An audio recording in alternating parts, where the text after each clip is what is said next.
Semana Santa ngayon at marami ngayon ay nagingilay-ngilay, no? May krisis ang mundo, hindi lang ang ating bansa pero buong mundo. Nakikita natin na may ginagawa naman ng gobyerno. Nag-i-import sila ng langis sa iba't ibang bansa na noon hindi. Like Russia, for example, meron na ngayong joint exploration with China. But this is still oil, this is still fossil fuel. Sana ang marinig natin, makita natin ay long term. Kasi alam niyo ho, sinabi ko noon, sasabihin ko ngayon, uulitin ko, matagal itong krisis na to. In fact, nakikita ng marami, nakikita ko rin na itong mundo natin na nag-iiba na, sabi nga nila, the end of the world as we know it, wala nang mangyayaring cheap oil, cheap petrol. Yung gulo sa Middle East, mag-iiba na ang takbo ng mundo. Yung mga bansa na magso-survive at hindi masyadong maghihirap ang tao, maghihirap ay yung mga bansa na makaka-adapt. And perhaps, ito ay isang oportunidad na itong krisis na to ay maging opportunity para magbago tayo sa mabuting paraan. Anong dapat gawin? Ano yung mga long term? Number one, sana hindi na natin pahirapan ng mga tao gustong gumamit ng alternative energy. For example, bawasan ng red tape. Yung mga bahay na gusto maglagay ng solar, napakaraming red tape ang mga LGUs. Pwede ba? Let's make it easier. Tapos maybe incentives. Baka dapat bigyan ng tax incentive yung mga naglalagay ng mga alternative energy or renewable energy.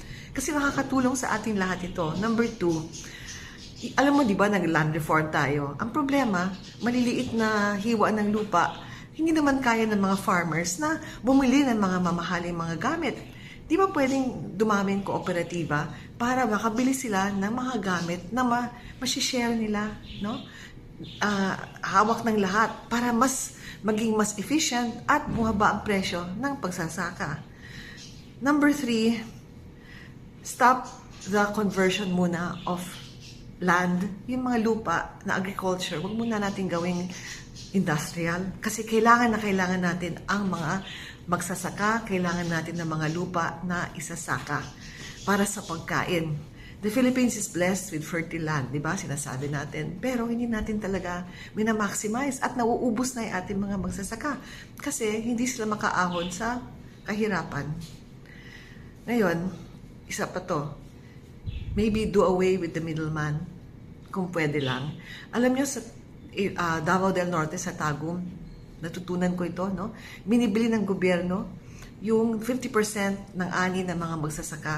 Binibili nila sa presyong tama at binibenta sa merkado na hindi naman masyadong mahal. Kaya everybody happy. Umaahon ang buhay, gumaganda ang buhay ng mga magsasaka. At yung mga tao naman, hindi masyadong mahal ang kanilang bilihin. Di ba pwedeng gawin ng mga LGU ito para sa magsasaka natin?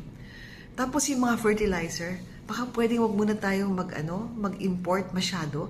Alam mo, UP Los Baños, alam natin ito, marami silang fertilizer na local na hindi na gumagamit ng mga imported materials. Pero hindi pa wholesale, hindi pa wide scale ang paggawa. Maybe it's time to be more self-sufficient with all these things. Di ba? And ano pa, ang sasabihin ko, okay, yan, madali na yun. Konti lang yun, pero pwede magawa.